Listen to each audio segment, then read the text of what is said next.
Welcome to the Manufacturing Masters Podcast with your host, Allison DeFord. It's not every day that you get to meet a real life Wonder Woman. And you all know how much I love me some Wonder Woman. Well, let me tell you what, today's guest is not only a 30-year retired lieutenant colonel from the U.S. Air Force. She is a consultant, a speaker, a trainer, an award-winning business owner, and she is on a mission with her company, Vanguard Veteran, to champion the movement to source, hire, and retain veterans. She wants to help close the skills gap, and this is a huge opportunity for manufacturers to do just that. I am so excited for you to join in on our conversation. You're going to learn some statistics that will blow your mind. You're also going to learn how to become not just veteran friendly, and you'll understand more about that later in the episode, but you're going to learn how to be veteran ready, a veteran ready employer. And you're going to learn some best practices and also where to find veterans. So everybody join Kathy and I. Here we grow. This is such a treat because everybody that knows me knows I love Wonder Woman. I talk about it a lot. I use the little, red, yellow, and blue hearts in all my posts. Well, we have a real life Wonder Woman with us today. Funny. No, for real. No, I feel like saluting, doing this. No. Kathy, you're a rock star, lady. Well, thank you. I mean, you've accomplished more in this lifetime than so many people will. And I think it's remarkable. And so it's such a pleasure and an opportunity to have you speak to our audience and share wisdom and experiences and best practices. And you are on a mission to champion veterans. And I think this is a really important topic for our manufacturing audience because you talk about talent can make or break your bottom line. Mm-hmm. And I think everybody listening or watching is going to go, yep, she's spot on. That's at the top of our radar always, like the last couple of years. And it doesn't seem to be going away anytime soon. And I love how you talk about winning the war on talent by hiring veterans. So this is an exciting topic. And being a retired lieutenant colonel and now award-winning business person and consultant, speaker, trainer, I think you're the best person to talk about this right now and to enlighten our listeners, because I think this is going to be a really popular episode. And I don't know that enough people are talking about it yet. Mm-hmm. Right? The volume's getting turned up. Mm-hmm. And you talk a lot about sourcing, hiring, and retaining veteran talent. And I love the main reasons that you give for this is that it's not the silver bullet, but it's a very purposeful strategy. And that they often become your most high-performing leaders. And this can generate real cost savings for your business. I want to ask you, because I've been doing a lot of talking. I want to say you've done a great job of setting this. Thank you, Allison. I think I could say hello and goodbye. No, I'm just kidding. No. Thank you for doing your homework. Absolutely. I just really wanted to set this up because I've learned a lot from you in a very short period of time. And what I want to ask, are there any myths that you would like to bust? Yeah, let's dispel those puppies, right? Let's dispel those right off the bat. What do you think? Absolutely. Unfortunately, the media sort of sensationalizes veterans who struggle, right? Okay, now, war is a very difficult, unusual, traumatic event, but not everybody goes to war. That number one, that's a myth, okay? Only about 14% or so are specially trained for combat. For instance, I served for 30 years, never went to combat. A nurse and a public affairs officer, that's just not the way my career went. However, my husband, 25-year active Army, guy has 4 combat tours. And so I've learned a lot from his experiences and his lens. But most people worry about post-traumatic stress, right? We hear a lot about that. I believe that since 2/3 of Americans experience some kind of stress or trauma, that it's more likely you will meet a civilian with post-traumatic stress or PTSD than it is a military person, because only 1% of us, 1% of our nation serves. And so having some sort of traumatic experience is commonplace in our society. War is an extreme trauma, if you will.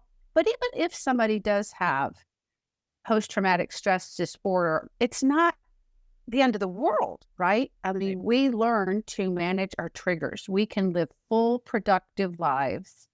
And I would encourage anyone who's listening to not be afraid of that, but learn how to accommodate it. I mean, in this era of, mental health awareness, thank goodness for that, right? Yeah, I mean, physical health, mental health, they're both equally important.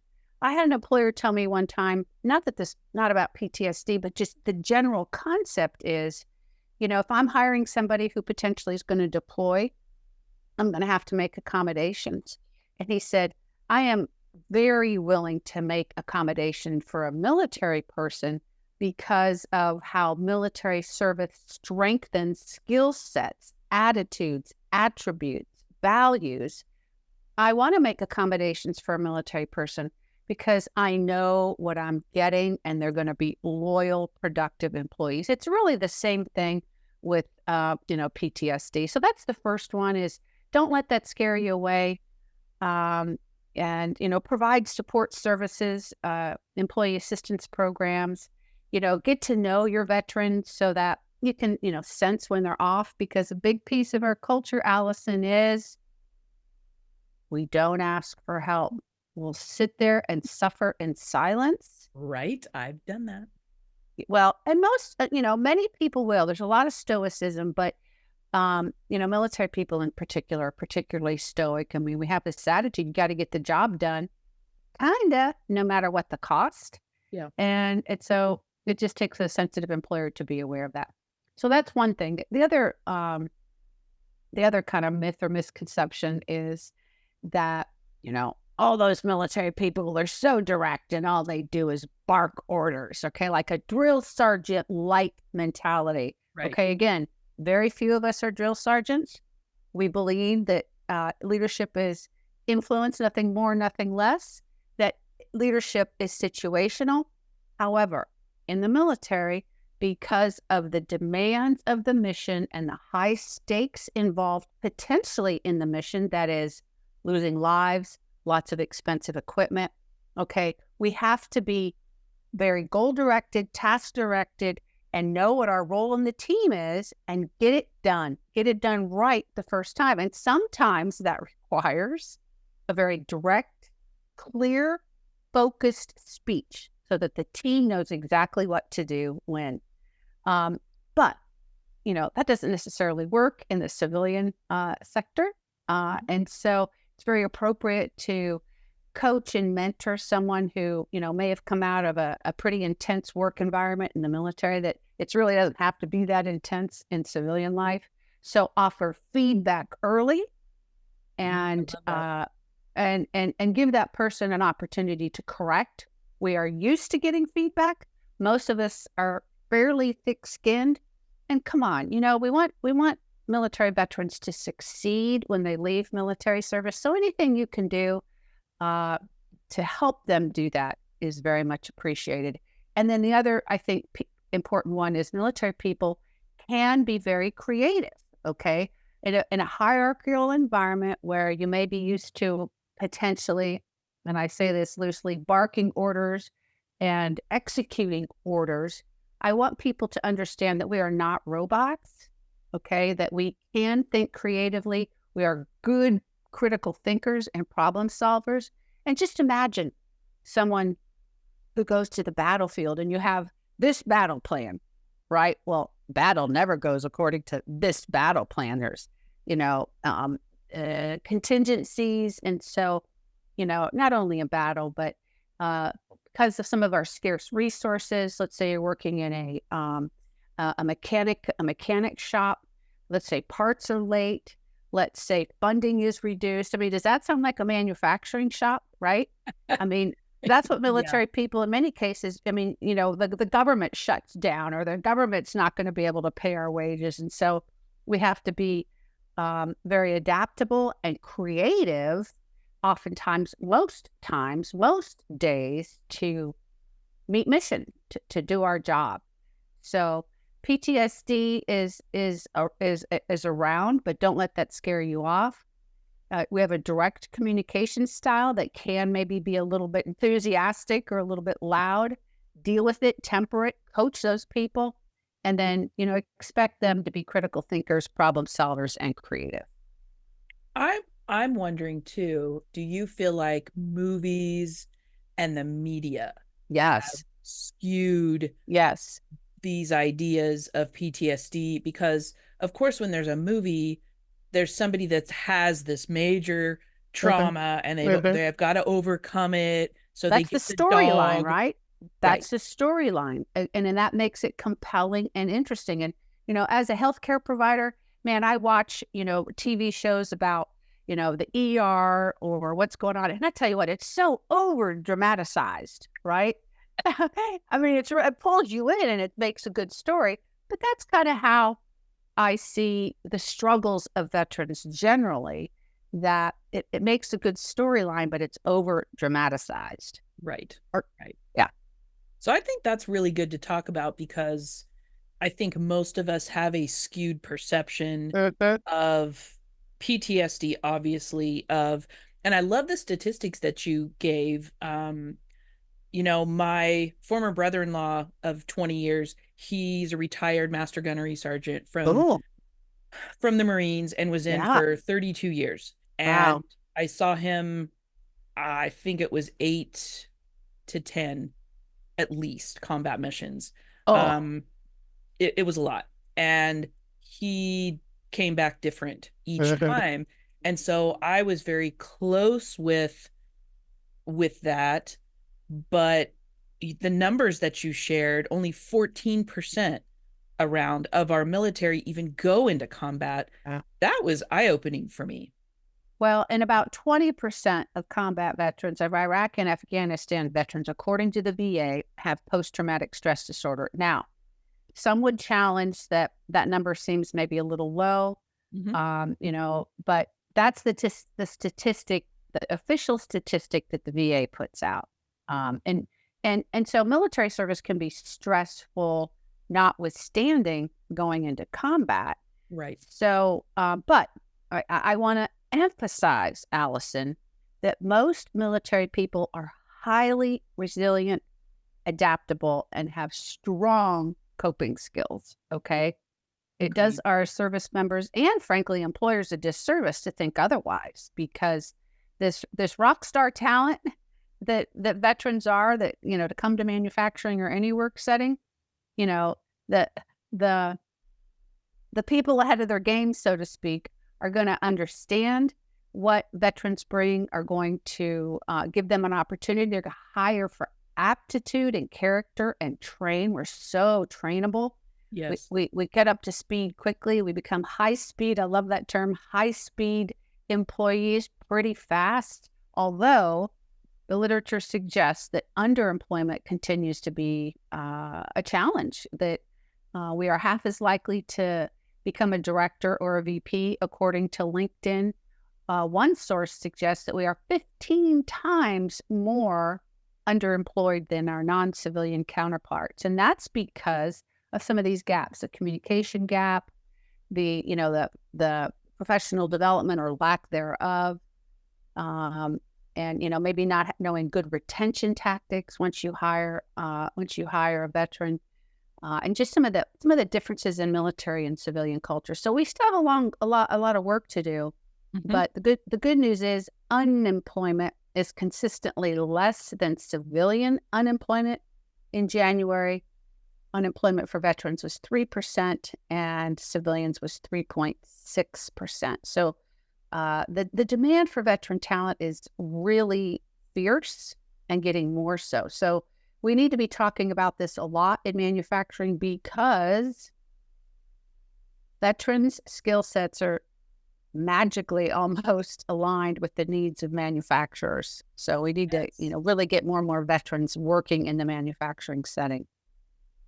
Well, and I would love to talk about, so for somebody listening, which of course, so many of our listeners are owners and leaders in manufacturing businesses, what is a veteran-ready employer? And how do we become a vet-friendly organization? Great question. I look at veteran friendly and veteran ready at opposite sides of the spectrum. Okay. Veteran friendly, the way I use it is, oh yeah, military people, they're great. They show up on time, they're disciplined, and I can count on them to get the job done. I want them on my team. And oh, by the way, I appreciate them for their service and sacrifice in this all volunteer force. And that makes me feel good and is the right thing to do to hire them. So that's veteran friendly. Come on down. We want to hire you. Come join our team, right? It's wonderful. It's appreciated. Yeah. Okay. But a veteran ready employer kind of has systems in place. So instead of being an advocate as a veteran friendly employer, I call the veteran ready employer kind of like an architect. Not that the blueprint ever has to be perfect. It never is in hiring or people oriented business. But you have some understanding of what goes in what room and what furniture works, and how to fit the puzzle together, the pieces into making a whole. So a veteran ready employer develops proactive veteran talent pipelines. They aren't ad hoc in their approach to connecting with and hiring veterans. They know how to pull veterans out in the interview because we don't self-promote well. Right. There's no I in team. We don't really maybe know what our strengths are because we worked in so many different jobs during military service. They know how to use military skills translators to prepare for the interview and understand what that veteran brings, hard and soft skills, to the workforce. As soon as they're hired, there's an onboarding process that connects veterans to other veterans, to civilians that can be their buddies or their mentors. Then there's professional development, there's feedback mechanisms. They join a Veterans Voice Committee or a Veteran Employee Resource Group, depending on the size of the organization.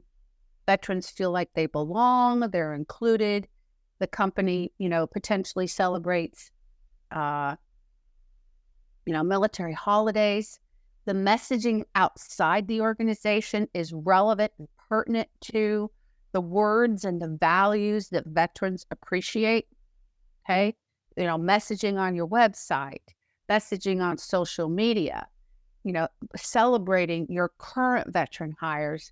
And then really I think that where the bow is on the package is then once you have your veterans engaged in your veteran hiring process, either through a Veterans Voice Committee or an employee resource group, you engage your veteran hires as external talent ambassadors. Oh, by the way, this is all based on metrics that are measured and evaluated on a reoccurring basis.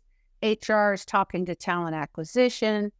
Marketing is talking to talent acquisition. There's maybe a steering committee of people inside the company that are, monitoring this, championing the cause, and the company is committed for the long haul. This takes time. It takes time to develop relationships with sources of veteran talent. It takes time to distinguish your company as veteran friendly in your local community, if not regional or nationally, by posting, by social media posts, by putting ads in journals, by showing up at the big virtual or in-person events that really does big stuff to help veterans get hired. So those are some of the things but it's much more than, I love to hire veterans that get the job done and they're disciplined and come join my team, instead of I have positioned my team to know how to welcome you, onboard you, and help you thrive and succeed in your role in ways that are going to come back and help me hire more people. Why is that important? Because veterans make your workforce more productive, and they are very loyal workers, and so that decreases turnover and increases cost savings. It's in your best interest to really get on that veteran-ready journey. Absolutely. I have some noise going on outside, so I was I apologize if you can hear it.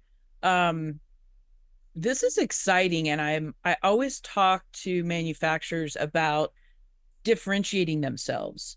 And to me, this is such a viable opportunity because I can honestly say I've seen some veteran-friendly companies, and I'm talking like a handful. I'm not talking, this is so prevalent, unfortunately. So I feel like that this is a real opportunity for a manufacturer to not just close their skills gap, but create a real pipeline. To build a leadership team, their leadership team long term. What's such a beautiful marriage is that manufacturers are all over the country in rural America, right? Yep. And there's a lot of smaller companies. And guess where most of our veterans come from?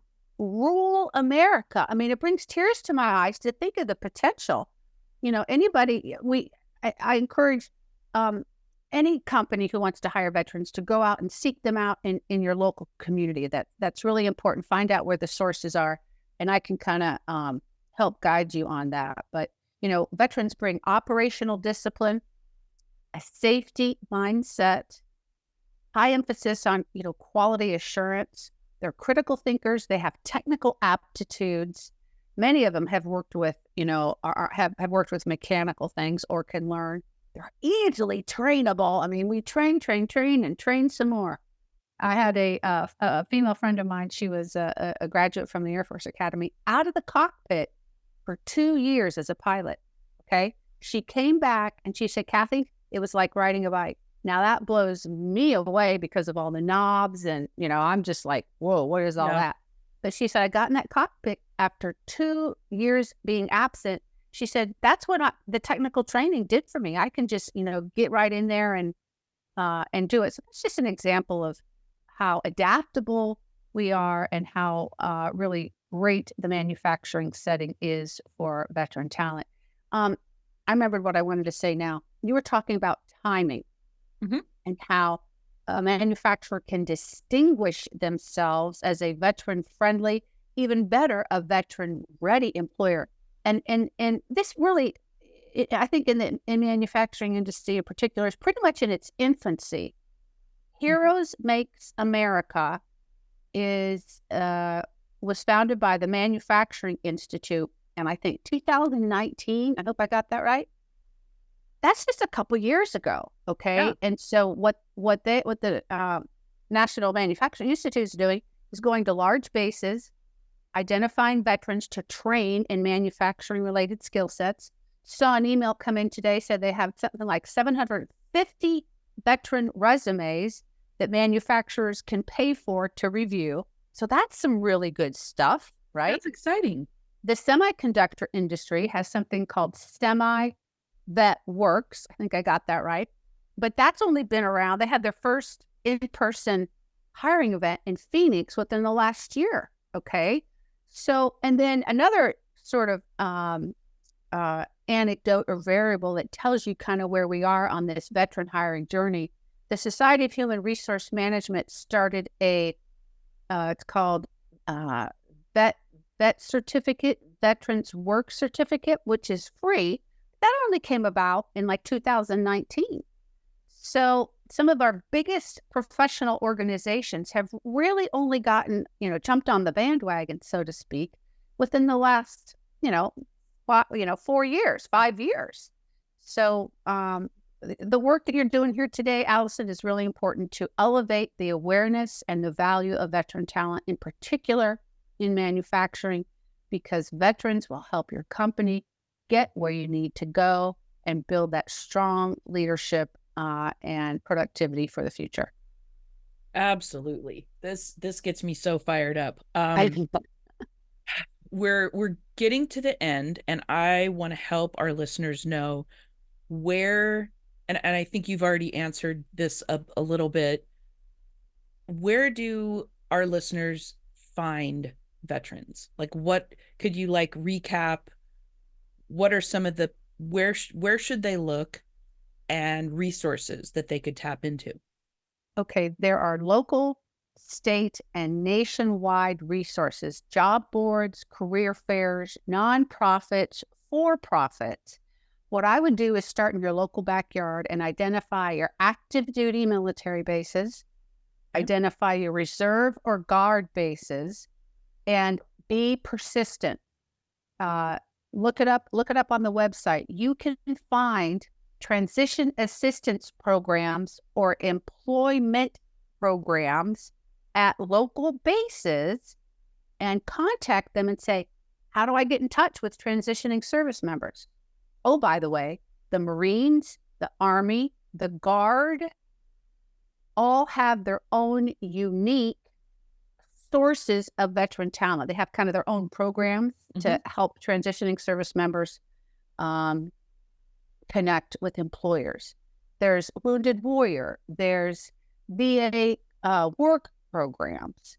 There's IT programs that specifically train veterans to move into IT. It's pretty overwhelming. That's why it's helpful if someone like me comes alongside an employer and at least helps you know where to look and connect you, because the language is a little bit different and sometimes the response is slow, right? You got to be persistent, whether you're a veteran. But I'm excited to tell you that transition assistance programs are getting after it and understanding that, we need our employers to come on base, and we need our employers to connect with service members. But in most cases, most government workers are overworked. And so it can be a slow process. Does that answer your question? Yes. And I wanted to ask you, just as we're wrapping up here, what is one of the greatest gifts that being in the military has given to you? Oh, I love that question. Two things. Number one, it's not about me. It's not about me. Okay. God teaches that. Military teaches that. It's about other people, God, and country. Okay. And the other thing that I just love, having lived overseas 8 to 10 years, is that we are global citizens. Yes. And that we love, we are very curious and interested about people who are different from us. Because again, we have to be adaptable, all the different jobs, all the moving, et cetera. And so, I don't know. I think that's what jumps to my heart and my head when you ask me that. I love that. And one final question, because I feel like we can all learn from each other, and I think you're really smart and wise. So what is one thing you personally want to learn this year? How to start a podcast. Oh, that's great. No, absolutely. I did that once upon a time. I know you did. Didn't have a clue. Yeah.